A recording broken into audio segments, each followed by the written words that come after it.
Very warm welcome to all of you in my YouTube channel, that is the Question Sir.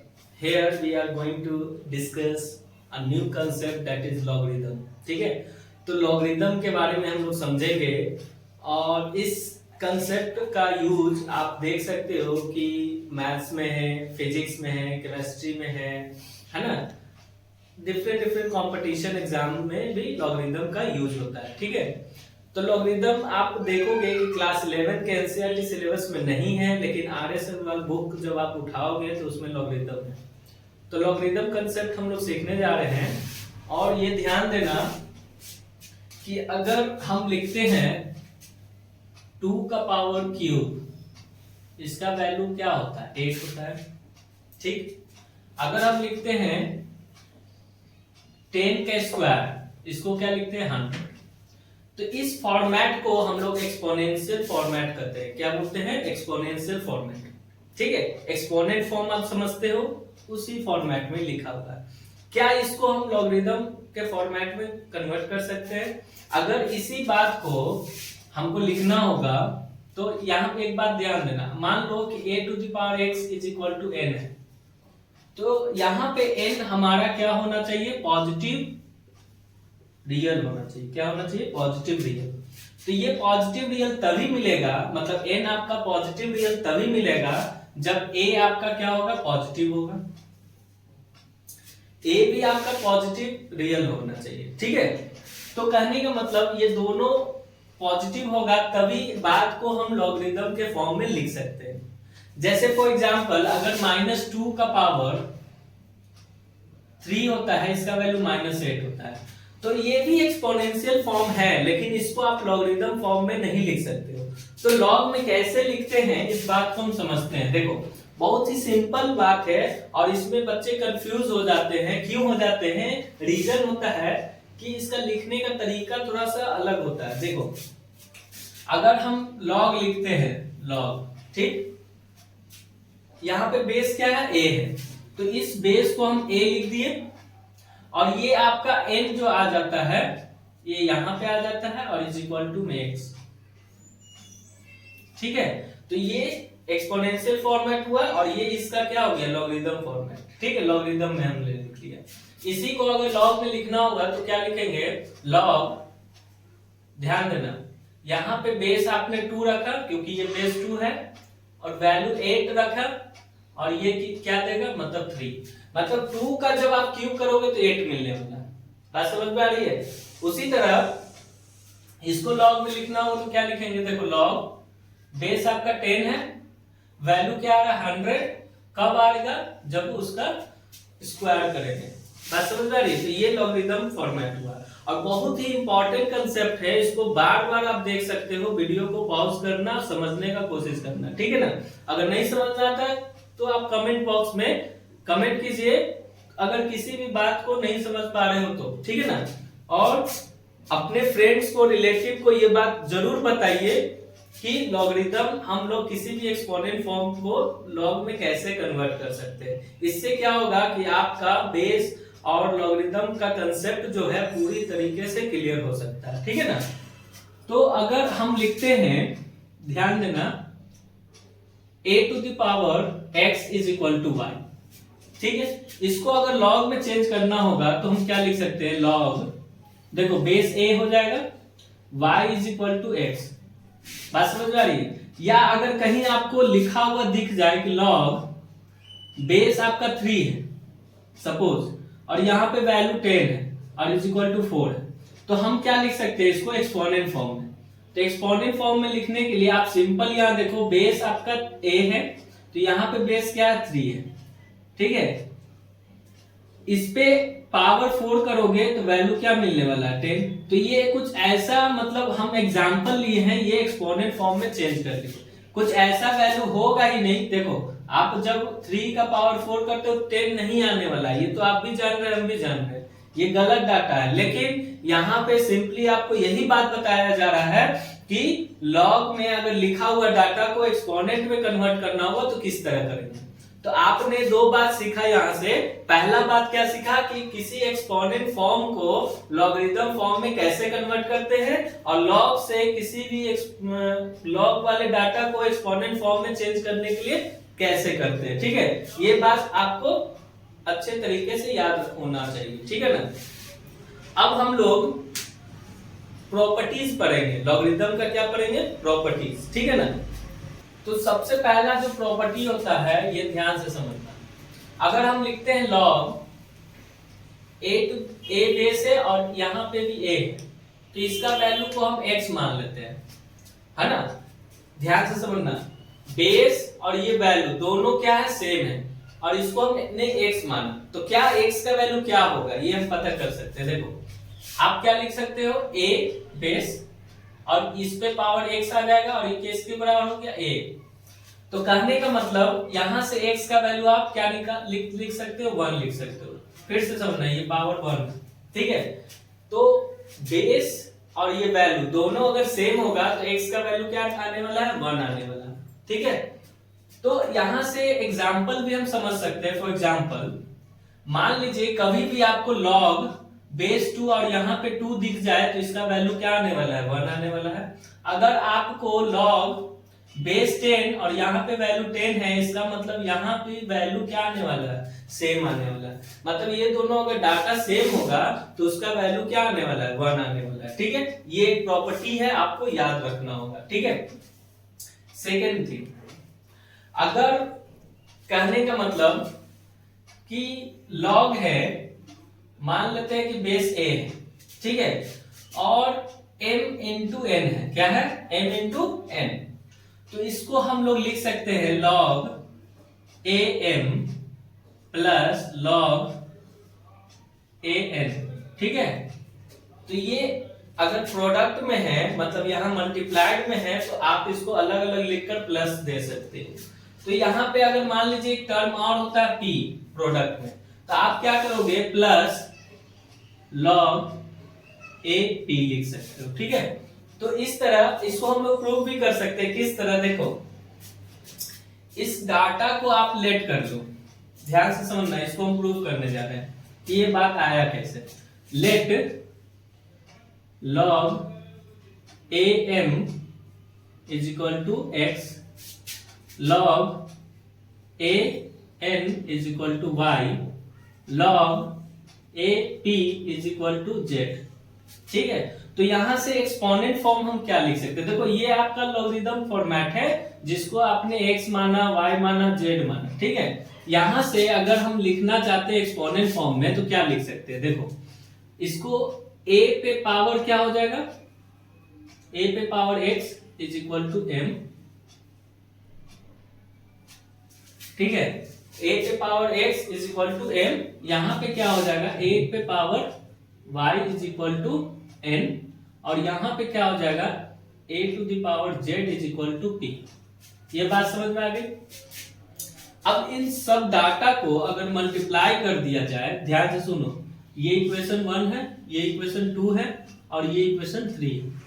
इन तीनों equation को जब आप multiply करते हो तो मल्टीप्लाई करने पे आपको क्या मिलता है, ax into ay into az is equal to m into n into p। ठीक है। बेस सेम है तो पावर ऐड हो जाएगा, तो क्या लिख सकते, a पे power x plus y plus z is equal to m into n into p। ठीक है, ये क्लियर है। अब इसको लॉग के फॉर्मेट में लिखोगे तो क्या लिख सकते हो, ध्यान से देखो, इसको अगर लॉग में लिखना होगा तो हम लिख सकते हैं लॉग बेस तो आपका a है और ये वैल्यू आ जाता है m into n into p, ये आ गया, और ये किसके बराबर होगा, इसके पावर का, मतलब x plus y plus z।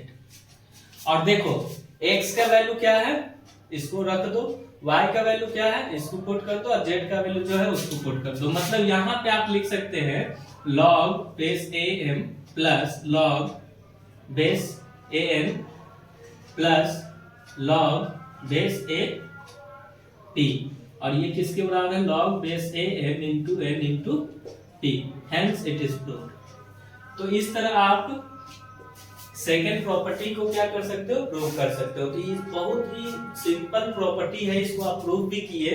और अगर बात समझ में नहीं आया तो वीडियो को पीछे ले जाइए और फिर से देखने का कोशिश कीजिए और समझने का कोशिश कीजिए। नहीं समझ में आता है तो स्टार्टिंग से वीडियो को देखिए, जरूर बात समझ में आएगा कि हम क्या बताना चाह रहे हैं, ठीक है ना। नेक्स्ट थर्ड जो प्रॉपर्टी होता है, इसको समझोगे, इसको रब करना है, ठीक है। अगर आपको लॉग दिया हुआ है, उस पे बेस ए है, m है ना,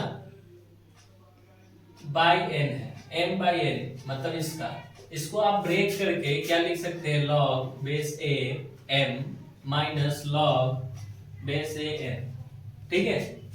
तो सिंपली आप यहाँ पे ध्यान दो कि इसको आप x और y मानकर आगे बढ़ सकते हो। जैसे अभी हमने प्रूव किया m into n into p वाले फॉर्मूले को, तो वो प्रॉपर्टी है, उस प्रॉपर्टी का आप यूज कर सकते हो क्वेश्चन बनाने में, ठीक है। तो यहाँ पे आप इस बात को ध्यान से देखना कि इसमें हम लेट करते हैं, लेट लॉग a m को x मान लेते हैं, लॉग a n को हम y मान लेते हैं, ठीक है। तो इसका एक्सपोनेंट फॉर्म क्या होगा, देखो बेस है और इस पे ये पावर लग जाएगा इक्वल टू m। यहाँ पे बेस क्या है, a है, और इस पे ये वैल्यू पावर आ जाएगा y, और ये किसके बराबर हो गया, n, ठीक है। तो अब देखो कि ये डिवीजन है, तो वहां पे हम लोग मल्टीप्लाई कर रहे थे, तो यहाँ डिवाइड करेंगे। जब इन दोनों को डिवाइड करेंगे तो हमको क्या मिलेगा, a का power x divided by a का power y is equal to m by n, ठीक है। इस बात को हम लिख सकते हैं, यहाँ डिवाइड कर दिए, दोनों इक्वेशन को हम क्या कर दिए, डिवाइड कर दिए, ठीक है। तो इसको क्या लिख सकते हैं, a का power x minus y is equal to m by n, ठीक है, कोई दिक्कत नहीं। अब इसको लॉग में कन्वर्ट करोगे तो क्या लिखोगे, लॉग इस पे बेस a है और ये वैल्यू यहाँ आ जाएगा m बाई n, और ये किसके बराबर हो जाएगा, x माइनस वन। x का वैल्यू आपने क्या लेट किया था, उसको पुट कर दो, तो log a m by n is equal to x का वैल्यू क्या है, log a m minus log a n। तो इस तरह आप log base a m by n का फॉर्मूला यूज कर सकते हो और इसको प्रूव भी कर सकते हो, ठीक है। तो ये प्रॉपर्टी नंबर थर्ड हो गया। नेक्स्ट प्रॉपर्टी पे मूव करते हैं। मान लीजिए प्रॉपर्टी नंबर 4 प्रॉपर्टी में मान लेते हैं कि लॉग आपका बेस a है, अब वैल्यू क्या है 1, इसका वैल्यू को हम लेट कर लेते हैं x, ठीक है। तो इस x का वैल्यू क्या होगा ये हम चेक करेंगे। देखो a का power x is equal to क्या हो गया 1, इसको लिख सकते हैं एक्सपोनेंट फॉर्म में। तो a to the power x is equal to किसी भी नंबर पे पावर अगर 0 हो जाता है उसका वैल्यू 1 हो जाता है, मतलब 1 को हम a टू द पावर 0 लिख सकते हैं। बेस सेम हो गया तो x का वैल्यू क्या निकल कर आ गया 0। तो कोई भी आपसे कभी भी पूछे कि लॉग बेस a और इसका वैल्यू 1 है तो उसका वैल्यू क्या हो जाएगा 0। तो बेस कुछ भी दे दे, जैसे मान लीजिए लॉग बेस 10 है और इसका 1 का पूछ रहा है, लॉग 1 का वैल्यू क्या हो गया 0, मतलब log 1 का वैल्यू 0 होगा किसी भी बेस में, log 1 का वैल्यू किसी भी बेस में 0 होने वाला है, ठीक है। तो ये प्रॉपर्टी नंबर 4 हो गया। इसी तरह एक प्रॉपर्टी और हम लोग अभी देखेंगे, इसको रब कर रहे हैं, ठीक है। प्रॉपर्टी नंबर 5 अगर लिखा हुआ है log बेस a mn, ठीक है, mn, इसको हम लोग क्या लिखते हैं, n आगे आ जाता है और log बेस a m हो जाता है। मतलब कहने का मतलब ये जो पावर होता है, यहाँ वैल्यू है उस पे पावर जो होता है वो आगे आ जाता है, ठीक है, और उसके बाद जो रहता है डाटा वो लिख देते हैं, ठीक है ना।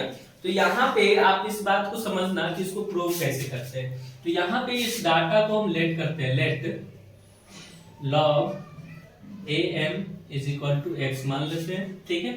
तो यहाँ से इसको एक्सपोनेंट फॉर्म में लिखना होगा, तो a का power x is equal to m लिख सकते हैं। अब देखो ये n एक्स्ट्रा आ रहा है, तो इसके लिए क्या करेंगे, दोनों साइड n का पावर लगा देंगे, ठीक है। तो ये क्या हो जाएगा a to the power nx is equal to m to the power n, ठीक है। इसको वापस log के फॉर्म में चेंज करोगे तो क्या लिख सकते हो, log, देखो बेस a है और ये आ जाएगा वैल्यू क्या m to the power n is equal to ये क्या हो जाएगा आपका nx, और x का वैल्यू आपने लेट किया था उसको वापस कर दो, ठीक है। तो log a m to the power n is equal to n, और x का वैल्यू क्या है उसको लिख दो log a m, ठीक है। तो हेंस इट इज प्रूव्ड। आप देखो किसी भी डाटा को, किसी जितने भी प्रॉपर्टी पढ़ रहे हैं सभी प्रॉपर्टी का प्रूफ भी आपको बता रहे हैं, ठीक है ना, कि कैसे आ रहा है। तो प्रूफ जल्दी कोई बताएगा नहीं आपको, सिंपली बहुत सारे वीडियो आपको मिलेंगे यूट्यूब पे जिसमें सिंपली आपको प्रॉपर्टी को डिस्कस किया गया है, प्रॉपर्टी को भी हम डिस्कस कर रहे हैं, साथ में आपको उसका प्रूफ भी बता रहे हैं, ठीक है। तो जितना हो सके अपने फ्रेंड को इस वीडियो को शेयर कीजिए, और फ्रेंड को भी बताइए कि देखो ऐसे ऐसे कैलकुलेशन होता है, लॉगरिथम में चेंज होता है एक्सपोनेंट फॉर्म, या लॉग से हम एक्सपोनेंट फॉर्म कैसे चेंज कर सकते हैं, ठीक है। तो ये रहा कुछ प्रॉपर्टी, और भी कुछ प्रॉपर्टीज को हम लोग डील करने जा रहे हैं, ठीक है। तो नेक्स्ट प्रॉपर्टी नंबर 6, आप देखो अगर लिखा रहेगा कि लॉग बेस a, ठीक है, और यहाँ पे n लिखा हुआ है, ठीक है। तो इसी डाटा को लिख सकते हैं हम लोग 1/log, ठीक है। ये बेस ऊपर चला जाएगा a, और ये n बेस बन जाएगा, ठीक है। तो ये आप ध्यान देना इसमें कि log बेस a है और यहाँ पे n है, तो जब 1/ इतना लिखते हैं तो इसका बेस चेंज हो जाता है, ठीक है। इस पे एग्जांपल आप देख लो कि अगर लिखा जाता है कि log बेस 2 वैल्यू 10 है, तो इसको हम लिख सकते हैं 1/log बेस 10, और ये 2 इधर है। बात समझ में आ रही है? तो ये प्रॉपर्टी नंबर 6 हो गया। प्रॉपर्टी नंबर 7, अगर लिखा हुआ है कुछ डाटा ऐसा कि log बेस पे पावर x है और यहाँ पे n है उसका पावर y, ठीक है। तो इस कंडीशन में आप लिखोगे y/x, y और x नीचे आ जाएगा डिवाइड में, उसके बाद लिखाएगा log बेस a और वैल्यू n, ठीक है। तो ये प्रॉपर्टी को भी आप यूज करिएगा। प्रॉपर्टी नंबर 8, इसमें आप देखोगे कि मान लीजिए कि अगर log लिखा हुआ है बेस a है और यहाँ पे b है, तो इस कंडीशन में आप बेस चेंज करके इस डाटा को क्या लिख सकते हो, देखो आप इसको लिख सकते हो कि log, ध्यान से देखना, बेस हम चेंज कर रहे हैं, मान लेते हैं कि बेस x है तो वैल्यू हम यहाँ पे b लिखते हैं, डिवाइडेड बाय log x है, ठीक है। बेस जब x ले रहे ऊपर तो नीचे भी x लेंगे और यहाँ पे a आ जाएगा, ठीक है। तो ये b है तो यहाँ पे b आएगा, और यहाँ पे a है तो ये a आएगा, ठीक है। तो प्रॉपर्टी नंबर 8, 9 में आप देखो इसी डाटा को हम इस तरह से लिख सकते हैं, जैसे देखो log a और b है, तो इसको अगर log बेस हम x दे रहे हैं तो यहाँ पे b लिख रहे हैं, इनटू करेंगे तो log क्या हो जाएगा, देखो इसी डाटा को हम चेंज करेंगे, जैसे यहाँ पे a लिख दे और यहाँ पे x लिख दे, तो इनटू में जब लिखना होगा तो ये बात लिख सकते हैं। तो इस तरह हम लोग प्रॉपर्टीज का यूज कर सकते हैं, बहुत सारे प्रॉपर्टीज को डील किया गया, और इस पे बेस्ड हम लोग 2 क्वेश्चन अभी करेंगे, ठीक है। बहुत इंपॉर्टेंट क्वेश्चन है, कंसेप्ट क्लियर हो जाएगा, ठीक है। इसको रब कर रहे हैं, ठीक है, समझ में आ गया ना सबको। So here we have the first question, if log base a 5 plus log base a 25 plus log base a 125 plus log a 625 is equal to 10 दिया हुआ है, तो आपको बताना है कि ये बेस a जो है उसका वैल्यू क्या होगा, ठीक है। तो यहाँ पे इस बात को हम इस तरह लिख सकते हैं, ध्यान देना, ये जो डाटा लिखा हुआ है log a, ये 5 है तो 5 रहने दिए, इसमें पावर 5 का मतलब 1, प्लस log बेस a है और 25 को आप 5 का स्क्वायर लिख सकते हैं, प्लस log बेस a और 125 को 5 का क्यूब लिख सकते हैं, प्लस log a और 625 को 5 का पावर 4 लिख सकते हैं, इज इक्वल टू में क्या हो जाएगा 10। तो एक प्रॉपर्टी आप लोग पढ़ चुके हैं कि log बेस a है, m पे पावर n है, तो उसमें क्या लिखते हैं n log base a m, ठीक है। तो इस प्रॉपर्टी का हम लोग यूज करने जा रहे हैं इस क्वेश्चन में, मतलब इसी डाटा को इस तरह हम लिख सकते हैं। देखो 25 को आप क्या लिख सकते हो 5 का स्क्वायर, 125 को 5 का क्यूब एंड 625 को 5 का पावर 4 लिख सकते हैं। अब देखो कि इस प्रॉपर्टी का आप यूज यहाँ पे कर सकते हो कि नहीं कर सकते हो। देखो ये पावर n है तो n आगे आ जाता है, यहाँ पे पावर क्या है 1 है तो 1 आगे आ जाएगा, तो 1 इंटू लॉग बेस a 5 लिख सकते हो, प्लस यहाँ पे पावर 2 है तो 2 आगे आ जाएगा, लॉग बेस a 5 हो जाएगा, प्लस पावर यहाँ 3 है तो 3 आगे आ जाएगा, लॉग बेस a 5 हो जाएगा, प्लस ये पावर 4 है तो 4 log a 5 is equal to में क्या हो गया 10। अब देखो सभी में log बेस a 5 कॉमन है, तो आप क्या करोगे सभी में से log बेस a 5 निकाल लोगे, तो यहाँ से क्या डाटा बचा 1, यहाँ से क्या बचा 2, यहाँ से 3 और यहाँ से 4 इज इक्वल टू में क्या है 10 है। देखो 4 3 7 एंड 3 10, तो log a 5 into 10 is equal to में क्या हो गया 10, तो 10 से 10 कट गया, ये वैल्यू यहाँ पे 1 बचा, तो log a5 is equal to क्या है 1 है। तो कहने का मतलब कि a to the power 1 is equal to क्या हो गया 5, मतलब a का वैल्यू यहां से क्या निकल कर आ गया 5, ठीक है, मतलब बेस 5 होना चाहिए, ठीक है, बात समझ में आ गई। इस तरह आप क्वेश्चंस को सॉल्व करोगे, अगर बात समझ में नहीं आया होगा तो फिर से वीडियो को पीछे कर आप समझने का कोशिश करना, ठीक है। क्वेश्चन नंबर 2 हम लोग सॉल्व करने जा रहे हैं, ठीक है। क्वेश्चन नंबर 2 क्या कर रहा है, सॉल्व फॉर x, x का वैल्यू निकालना है आपको, क्वेश्चन में ये डाटा दिया हुआ है x के बराबर, ठीक है। तो इसमें आप देखो कि ये लिखा हुआ है log base 10 into log base 2 into log base 3 9, ठीक है, और ये डाटा x के बराबर है। तो इस कंडीशन में आप देखो कि इस 9 को आप क्या लिख सकते हो, ये एज इट इज रहेगा,